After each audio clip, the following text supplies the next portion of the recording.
Hi class, this video is about the section writing about literature, and I just have a few things I want to point out about this section.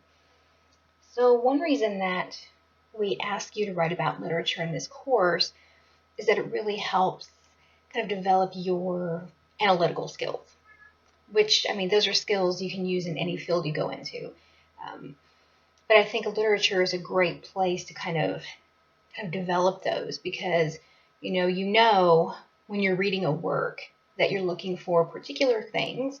I mean, we can give you teachers can give you advice as far as looking for a setting, what to look for in character, symbolism, that kind of thing. So I think literature is a great place to kind of hone those analytical skills. I do want to look at this section a few pages over, entitled Reading the Work Closely. Looking at literature and analyzing literature requires that you really pay close attention to the language that is used in a work. So word choices, reading the work one time won't necessarily help you.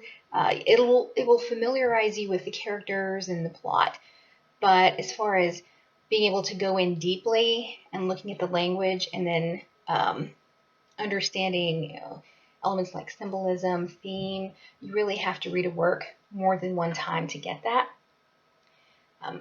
This section also gives you advice on what to avoid.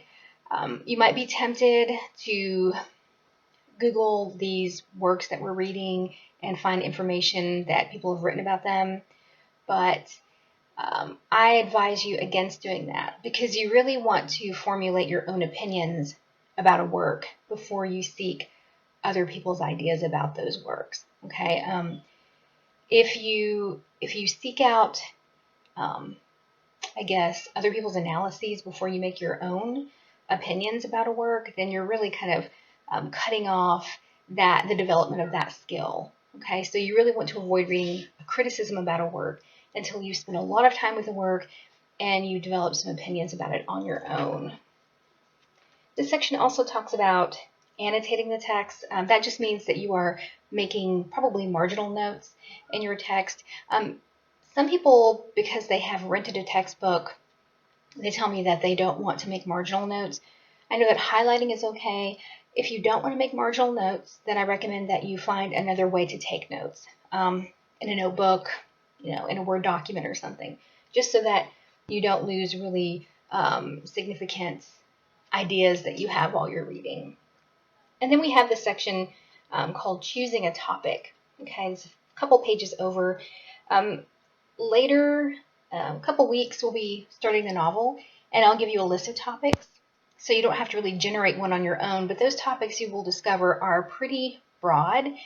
So your job will be to kind of narrow that down, like take a topic, an overall topic idea, and then find something more specific to say about it.